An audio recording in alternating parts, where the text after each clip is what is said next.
Hi friends, ఎలా ఉన్నారు? So ఈరోజు నేను ఒకటి మీకు చూపించాలనుకుంటున్నానండి. ఇవి నేను వేసిన బొమ్మలు. ఇంకా చాలా వేసానండి, బట్ అవి కనిపించలేదు. సో రీసెంట్గా నేను ఇది చాలా పాస్ట్లో వేసాను, కొంచెం ఒక 1 year అయింటుంది వేసి. ఇదైతే ఒక 1 month అయింటుందండి. అండ్ ఇది కూడా 1 month అయింటుందండి. యాక్చువల్ నేను వేసి, మీకు తెలుసు కదా, నేను తెలియని వాళ్ళు నాకు తెలిసి ఎవరు ఉండరండి. సో నేనే వేసానని చెప్పేసి దీనికి ఒక అట్ట వేసి ఫిట్ చేశాను. నాకు చాలా ఇన్స్పైర్డ్ పర్సన్ అండి. నేను ఇన్స్పైర్ చేసిన పర్సన్ రతన్ టాటా గారు. So is a great human being అనమాట. ఆయన అంత రిచ్గా ఉన్నప్పటికి కూడా మిడిల్ క్లాస్ వాళ్ళు ఎలా ఉండాలి, వాళ్ళ యొక్క గ్రోత్కి నా వంతు నేను ఎలా ట్రై చేయగలనే ఆలోచన చాలా ఉండింది. సో కాబట్టి ఆయన ఇప్పటికి కూడా ప్రతి ఒక్క హృదయంలో ఆయన నిలిచిపోయి ఉన్నారు. సో ఆయన చూసి మనం నేర్చుకోవాల్సింది ఏంటంటే, మనం ఎంత ఎదిగినా ఒదిగి ఉండాలి అనే ఫిలాసఫీ అనేది చాలా నేర్చుకోవాలండి. ఆయన ఏ రోజు ఏం చెప్పలేదు, బట్ ఆయన వే ఆఫ్ ఇది అనేది ప్రపంచం మొత్తంలో ఆయన నెంబర్ 1గా తీర్చిదిద్దింది. చాలా డబ్బు అనేది నాకు మాత్రమే సొంతం కాదు, డబ్బు నా దగ్గరే ఉంటే ఉపయోగపడదు. సో పేదవాళ్ళకి ఎలా ఉపయోగపడాలి అనే ఆదర్శము ఆయన నుంచి చాలా మనం నేర్చుకోవాలండి. సో దీని విషయంలో నేను ఒకటి చెప్పాలనుకున్నాను. రీసెంట్గా నాకు నిన్న ఒక ఇన్సిడెంట్ అనేది జరిగిందండి.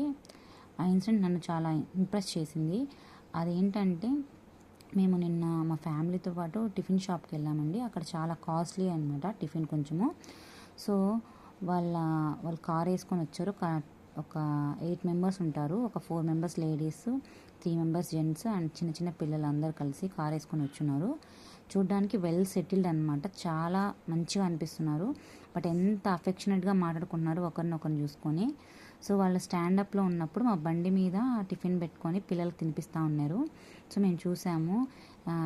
బ్రదర్ ఏమనుకోవద్దు అని చెప్పాడు. మా హస్బెండ్ ఓకే, అట్లా ఏం లేదండి, తినిపించండి అన్నారు. సో తింటూ ఉండగా కొంచెం చట్నీ అనేది బండి మీద పడింది. సో ఆయన సారీ అండి, ఏమనుకోవద్దు అన్నాడు. పర్లేదని చెప్పాము మేము. దాని తర్వాత ఏమైందంటే, మేము ఇంకా అయిపోయింది, వాళ్ళు తినేశారు. ఇంకా మేము బయలుదేరుతుండగా ఆయన ఒక్క నిమిషం ఉండండి అని చెప్పి అదే పనిగా వెళ్ళి న్యూస్ పేపర్ తీసుకొచ్చి సీట్ని తుడుస్తూ ఉన్నారు. పర్లేదు అని మేము ఎంత చెప్పినా కూడా, బట్ తనైతే క్లీన్ చేస్తూనే ఉన్నాడండి. సో అది నన్నైతే చాలా ఇంప్రెస్ చేసింది. అసలుకి నేనైతే అతను పిలిచాను, థ్యాంక్స్ చెప్దాను, వెరీ గుడ్ అని చెప్పాలనిపించింది ఒక నిమిషం. బట్ నేను పిలిచాను కానీ అతనికి వినపడలేదు. చూడండి, అంటే వాళ్ళు చూడడానికి వెల్ సెటిల్డ్గా ఉన్నారు కదా, అప్పుడు ఎలా ఉంటుంది? మనమైతే అదే పొజిషన్లో మనమైతే ఏం చేస్తాం? అసలుకి అలా చేయగలమా? అంటే అలాంటి మనసు, అలాంటి ఒబీడియన్స్ వస్తుందా?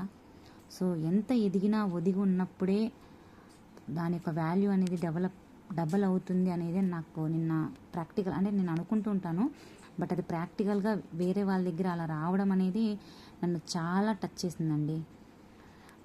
That impress me lot. అతను ఎవరో కూడా నాకు తెలియదు, బట్ ఇప్పుడు మనం ఈ క్షణం నేను అతను తలుచుకుంటున్నంటే కారణము అతని వే ఆఫ్ ఇది కదా.